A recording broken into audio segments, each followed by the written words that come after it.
connected to iPhone.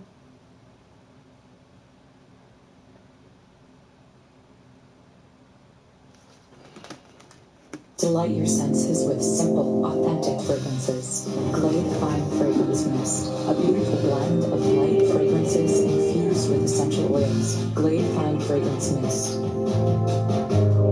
S.C. Johnson. You are watching Cold Fusion TV.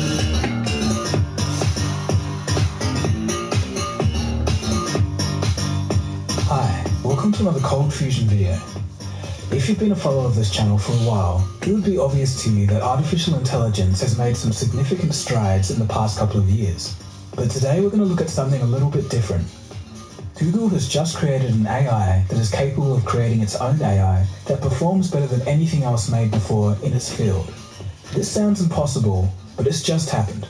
In this video, we'll take a look. The AI in question is called Automatic Machine Learning, or ML for short. It's the work of a team of researchers at Google Brain. The researchers at Google used reinforcement learning to create AI Inception, as described by Google CEO Sundar Pichai. Designing better machine learning models, but today it is really time-consuming. It's a painstaking effort of a few engineers and scientists, mainly machine learning PhDs. We want it to be possible for hundreds of thousands of developers to use machine learning. So what better way to do this than getting neural nets to design better neural nets? We call this approach AutoML. It's learning to learn. We are already approaching state-of-the-art in standard tasks like CIFAR image recognition. So whenever I spend time with the team and think about neural nets building their own neural nets, it reminds me of one of my favorite movies, Inception. And I tell them, we must go deeper. So instead of spending painstaking hours coding to create an artificial intelligence to do a certain task, AutoML actually automates this process. Here's a quote from Google's research blog. Quote, "In our approach, which we call AutoML, a controller neural net can propose a child model architecture which can then be trained and evaluated for quality on a particular task. That feedback is then used to inform the controller how to improve its proposals for the next round. We will repeat this process times, generating new architectures, testing them, and giving that feedback to the controller to learn from." In a strange way, you can think of it like a parent giving birth to a child and then teaching that child how to perform a particular task through giving it tests and telling it when it passed or failed. The parent in this case is AutoML, and the child is another neural network called NASNet. NASNet is an AI capable of recognizing objects such as people, cars, signs, and most things in real-time video. Now you might be saying, that doesn't sound that great, but the most incredible thing here is that this automated AI outperforms any other computer vision that was made before it. NASNet can perform with 82.7% accuracy, 1.2% better than all other efforts, while being 4% more efficient. An AI built a child AI that performed better than any other artificial intelligence created by humans, and it was more efficient. Just let that sink in.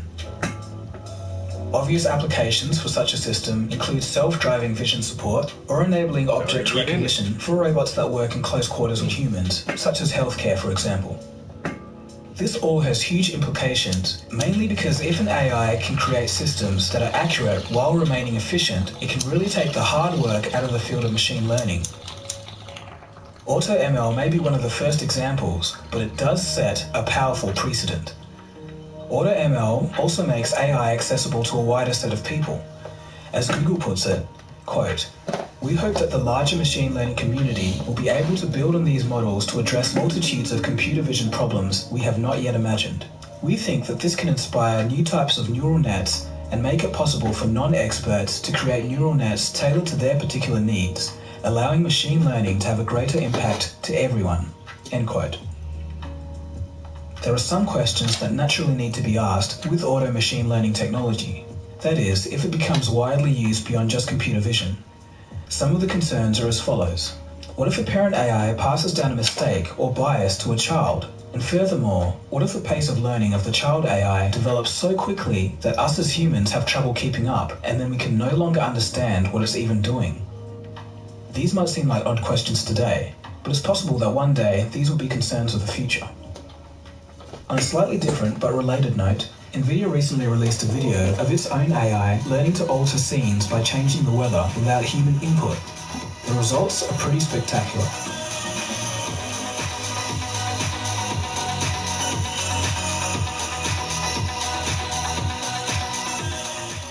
It's really intriguing to think that this is only the infancy of AI.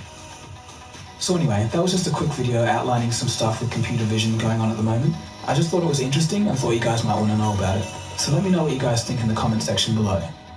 If you've just stumbled across this channel, feel free to subscribe. This has been Dagogo, you've been watching Cold Fusion, and I'll see you again soon for the next video. Cheers guys, have a good one. Cold Fusion. Heavy thinking.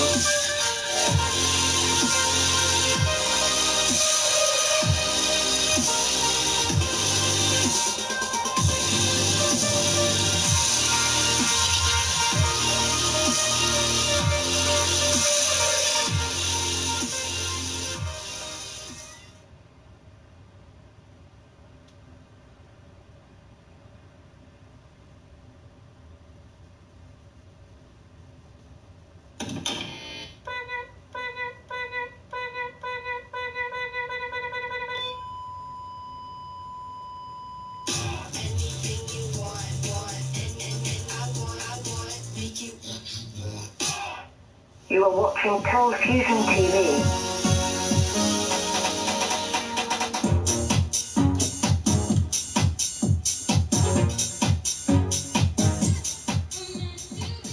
Hi, welcome to another Cold Fusion video.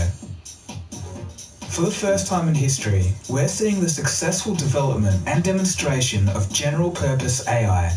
Its name is AlphaGo, and it was made by Google's DeepMind division. The AlphaGo AI algorithm beat a human at the world's hardest game. This is a historic moment in computer science and artificial intelligence. So what exactly is Google DeepMind? Where did it come from? And what can the company's artificial intelligence actually do? In this video, we'll find out. A computer program beat a human brain at the ancient Chinese board game of Go. The final score 4-1, a triumph for artificial intelligence equipped with human intuition. The victory of a program over a human in the ancient board game Go has sparked intrigue and, in some cases, concern. It shows that a machine has approximated human intuition and outsmarted the best human brain in the game. It's something that scientists hadn't expected to happen for at least another decade. And it's a giant leap for artificial intelligence, showing that machines can learn on their own. I think maybe the game ended. No, I don't think so, because it looks like he is still counting. No, I think he resigned. Wow, I think you're right. Wow. Wow. This was the moment a computer called AlphaGo beat a master of the ancient Chinese game Go. It's not the first time a grandmaster's been humbled by a machine. But what makes AlphaGo different is that it's the first demonstration that machines can truly learn and think in a human way. AlphaGo's victory shocked experts in the artificial intelligence community. Many thought such an event was at least a decade away. So firstly, a few questions. Why is this important, and what's all the fuss? AlphaGo shows that machines can really learn. How so? Well, instead of using brute force to calculate all the moves it could make, like previous AIs, AlphaGo used reinforcement learning and neural networks to mimic the learning process of a human brain. Keep in mind that the ancient Chinese game Go has as many more possible moves than chess as there are atoms in the entire universe. So there's no way of just calculating every possible move on the board. That's practically impossible. For this reason, Go is the holy grail of AI, and learning to do such a task from scratch is a huge feat. Further to this, DeepMind's creators say that the algorithm can learn many more things without alteration or guidance. In other words, the AI is general purpose. We always used to talk about, well, if we could eventually crack Go and have a program that could beat the world champion, then we must have invented some generic, general purpose algorithm. So maybe we're on the cusp of all of that. If you ask a great Go player, why they played a particular move. Sometimes they'll just tell you it felt right. So the one way you can think of it is that Go is a much more intuitive game, whereas chess is a much more logic-based game. So what is DeepMind? Google DeepMind is a British artificial intelligence company that was founded in September of 2010 as DeepMind Technologies. It was renamed when it was acquired by Google in 2014 for $500 million. Interestingly enough, this was just after Facebook had just finished negotiations with them in 2013. And another fun fact, Elon Musk is actually an investor in the company, just to keep an eye on them, of course. DeepMind received the Company of the Year award by the Cambridge Computer Laboratory in 2014. So where did DeepMind come from? DeepMind was first a startup co-founded by Demis Hassabis in 2010. Demis was a child genius of sorts, and went from being a chess prodigy and reaching master level at age 13, onto becoming the lead programmer of Lionhead Studios for groundbreaking games such as Black and White.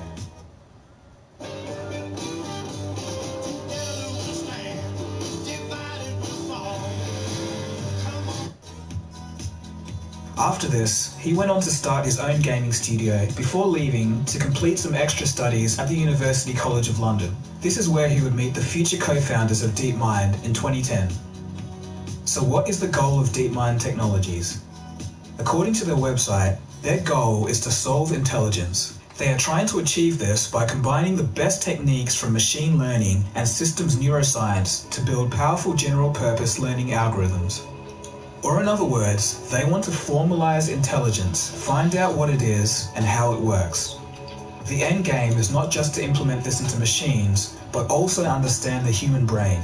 Demis explains further, quote, "Attempting to distill intelligence into an algorithmic construct may prove to be the best path to understanding some of the enduring mysteries of our minds."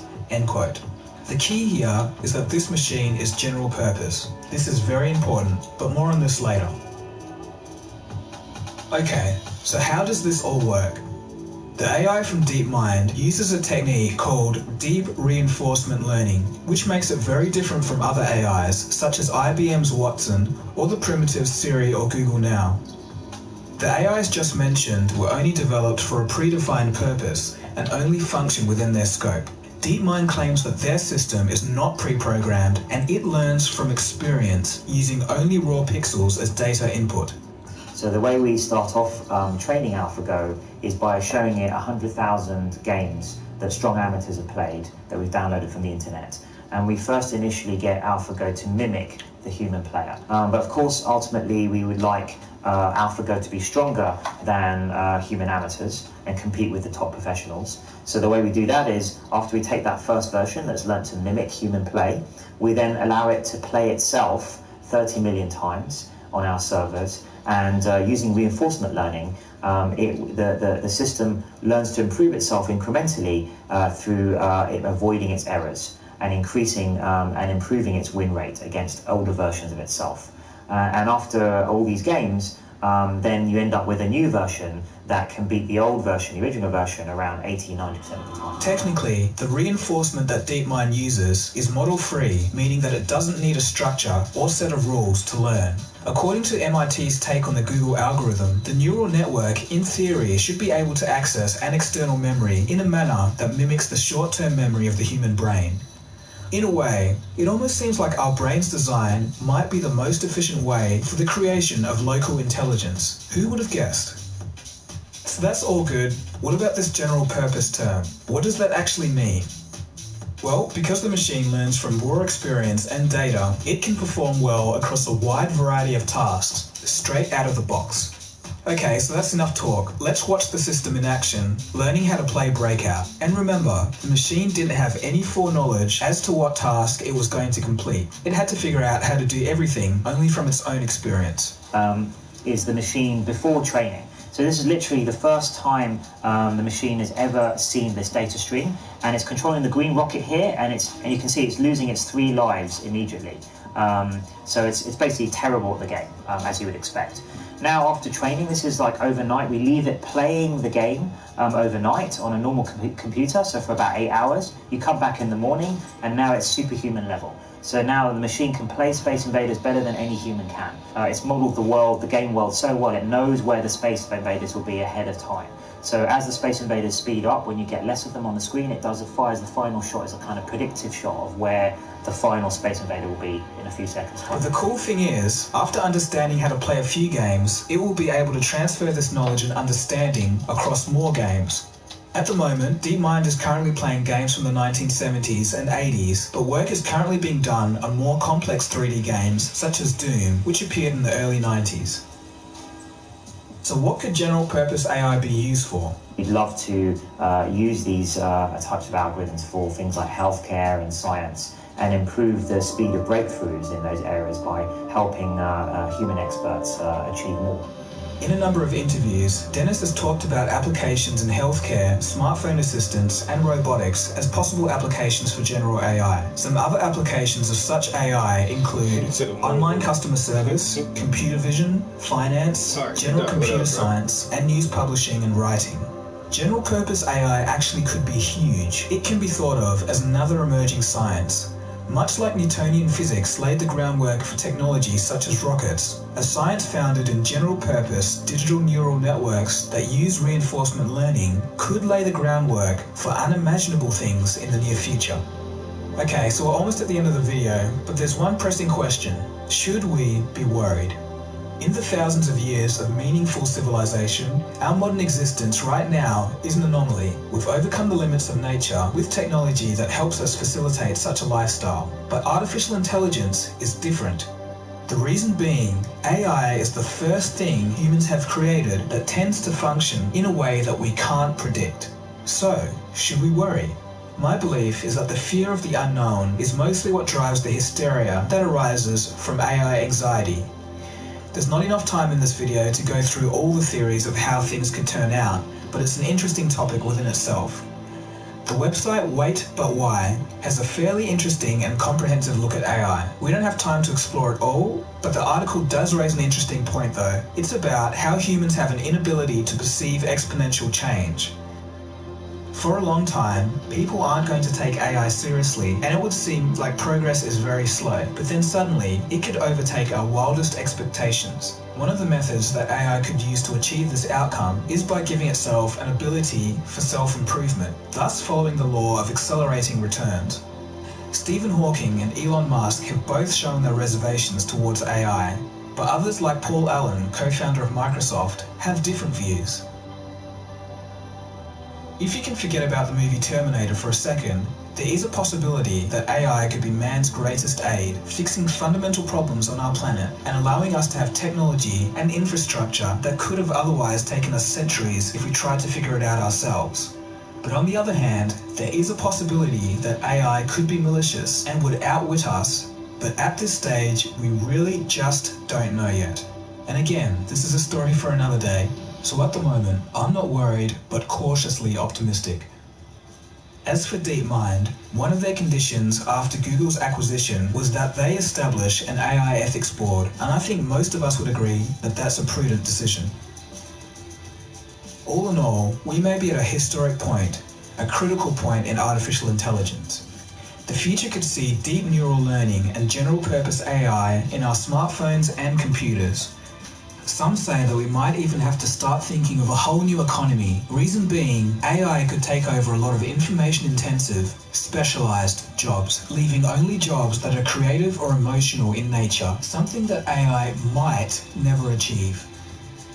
I honestly can't say where all of this will lead with any certainty, but then again, I don't think anyone can. If you take a look at the macro picture in all of this, after many decades of trying to build smarter computers and algorithms, it turns out that the best blueprint was in our heads the whole time, the human brain. So naturally, our minds are capable of so much, it just depends on how we use it. So that's the end of the video. Thanks for watching, guys. Don't forget to give this video a thumbs up if you liked it, leave a comment, and subscribe if you're new. You might want to do that. If you want to see some more cool stuff, just hang around for the next 10 seconds and follow the prompts on your screen. Cheers guys, thanks for watching, and I'll see you again soon for the next video. Have a good one. Cold fusion. It's new thinking.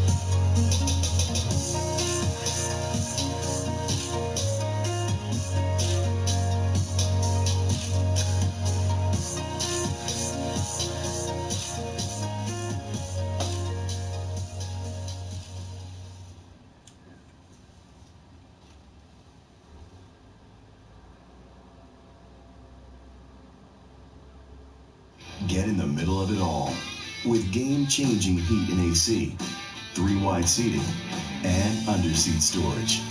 The Gator XUV 835, ready for adventure all year round.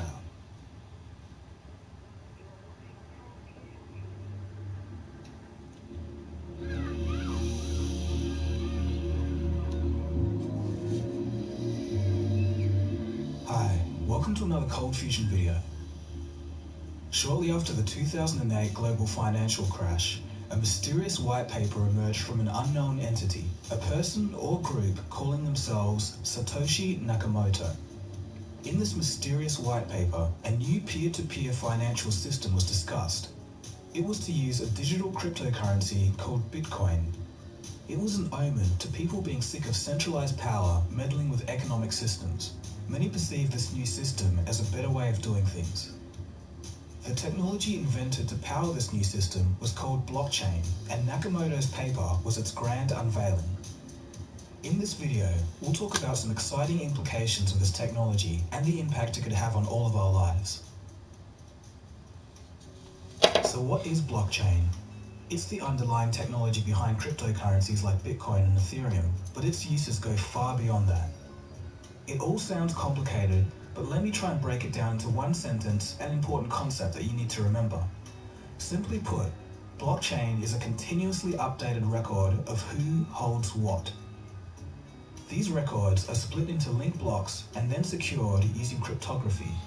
The cryptography part just means that you can be sure about the records. This is dubbed as automated trust, or trust that's inherently built into the system. The list of records, known as a distributed ledger, is decentralized and available to everyone to see and verify. In addition, the blockchain is tamper-evident and unhackable due to its distributed nature. Everyone knows when a block has been messed with because it is rejected by the rest of the system. If you want to know more details, I've already done a video about the basics of how blockchain works in regards to cryptocurrencies. I'll leave that video and other information sources in the description below. Blockchain has a social perception strongly related to Bitcoin and other cryptocurrencies, and most people view the blockchain as something for intellectual tech-savvy criminals or people that are anti-government. But the emerging truth is that the blockchain has applications far beyond cryptos and as a whole will be nothing short of revolutionary. I've invited Dr. Adrian McCullough, a blockchain lawyer who's at the cutting edge of what's going on in the industry, to speak to us today. Hello. I'm a lawyer of 30 years experience. I'm the only lawyer with a PhD in IT security. My thesis involved technical analysis of digital signatures and hash algorithms, which happens to be the underlying technology for blockchain. So a blockchain is just a special type of data repository that is in itself tamper evident. Blockchain technology has been called the next stage of the internet by many.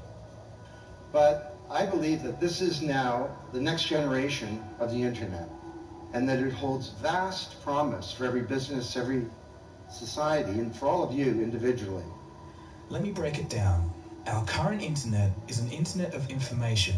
It's based on the concept of copying and distributing information, be it video, email, or data. All of these are copies. For example, if you want to watch a video on YouTube or receive an email, you're looking at a digital copy of the original. But what if we take this further to the next stage? What about assets that provide real value, like contracts such as a house or car ownership, a stock, a bond, money, votes, or digital identities? The problem is, you don't want to have these things as copies. For example, you don't want to send someone $5,000 yet still have the original $5,000 under your name. This was called the double spending problem by cryptographers.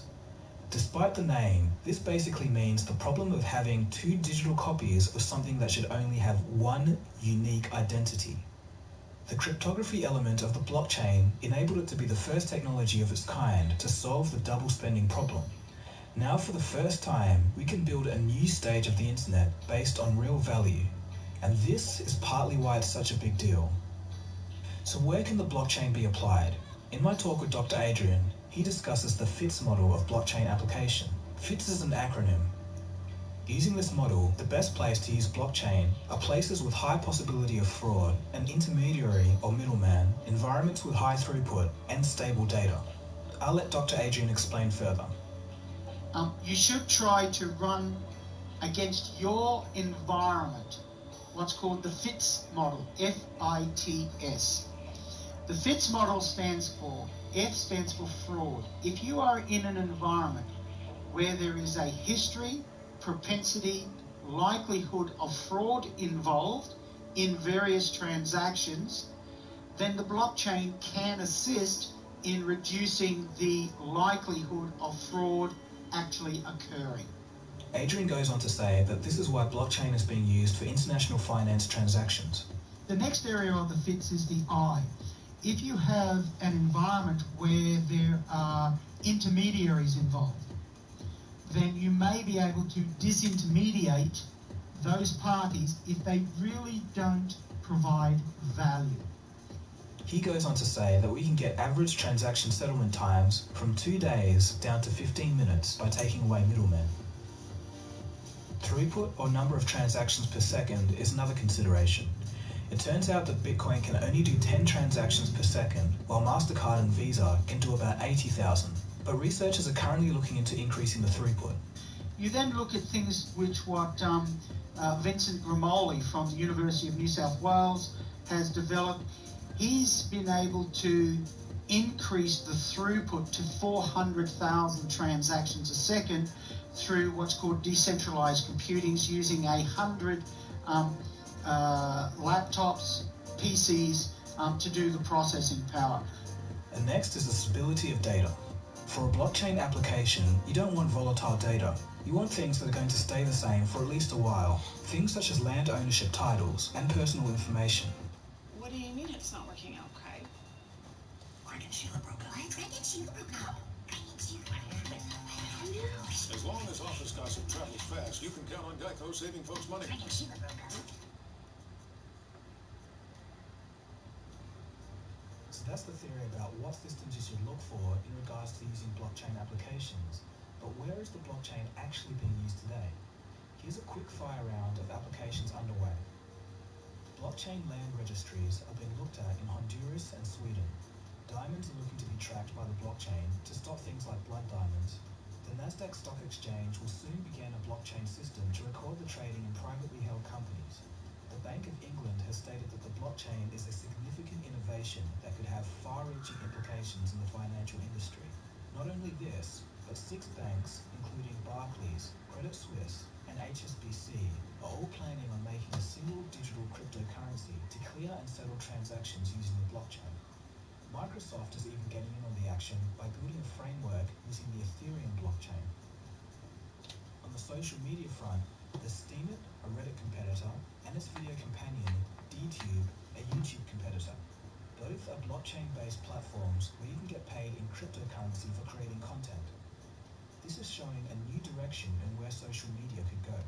As a matter of fact, I've actually just signed up for Steemit myself.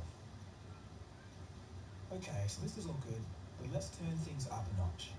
Blockchain goes even further when we talk about something called a Decentralized Autonomous Organization, a DAO, or DAO for short.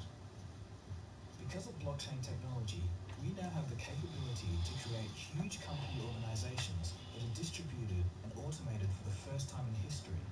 This has never been done before and could provide near limitless potential. Before the blockchain, we were already halfway there. We have organizations like YouTube that are a mix of the old-style central management with a decentralized user base creating content. A DAO would have computer code that runs the rules and decisions instead of a central management team at the top. The people in the decentralized network would decide on the rules, form a consensus, and create something called a smart contract. Basically a set of computer-coded rules that a computer would execute later when needed. In other words, a DAO is like a democratic company that's automatically run. So a DAO is meant to be a decentralized, so it's on the blockchain, there's no central management involved, autonomous in that the code will run the transaction, and it's meant to be some form of organization.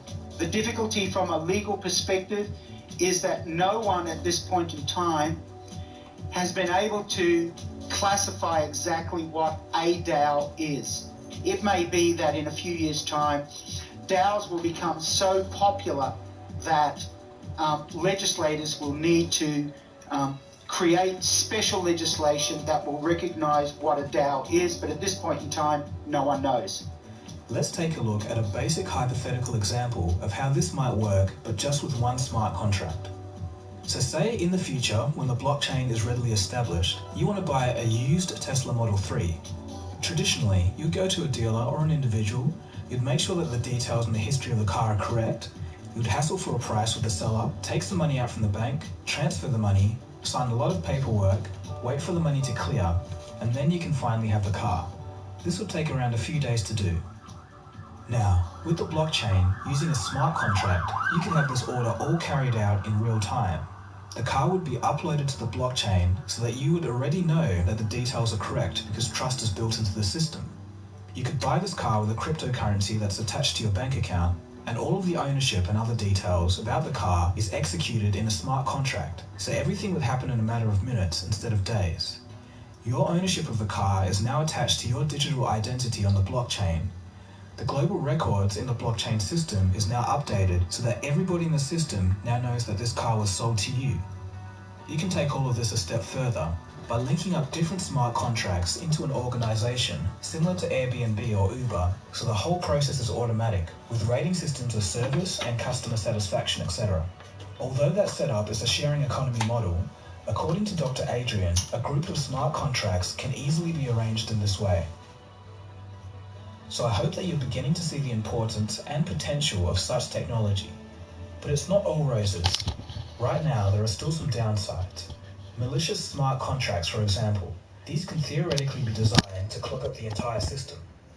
In addition, if there are actual coding errors within a decentralized autonomous organization itself, this could create massive problems. Another thing is that the blockchain is also permanent. Every record of a transaction is stored there for all time, and this doesn't sit well for those concerned with privacy and the right to be forgotten. Dr. Adrian did state that there are going to be some entities called oracles, and these guys have special clearance to make edits on the blockchain. But overall, this is... What up, guys?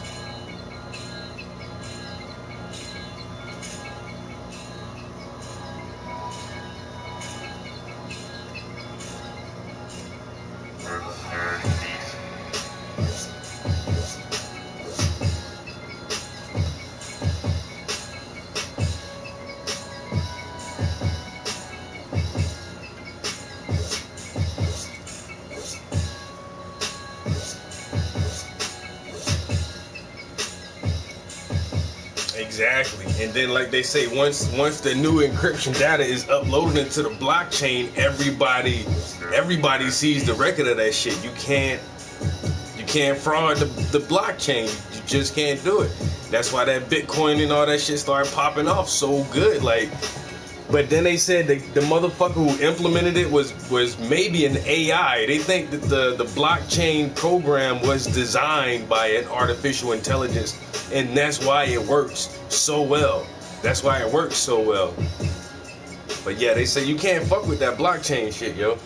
So there's like, people was real iffy about investing in cryptocurrency. There's no way to fraud that shit. And it's just getting, you know, those Bitcoins just get more expensive and more expensive, yeah.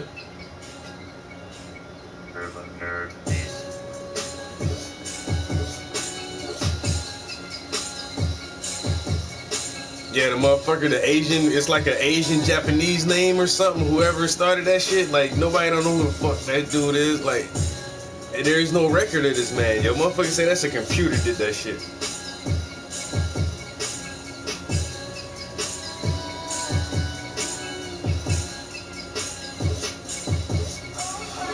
Oh, honey.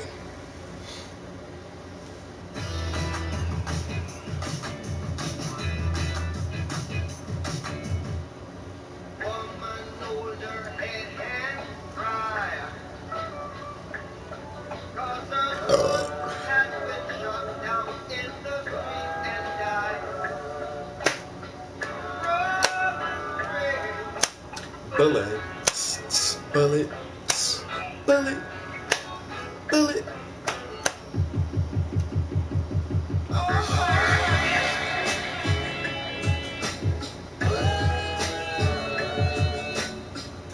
Yo, it's getting there, bruh.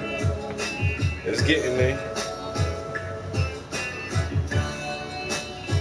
Yeah, you know them Chinese, man, them motherfuckers ain't stopping their programs on that shit, yo.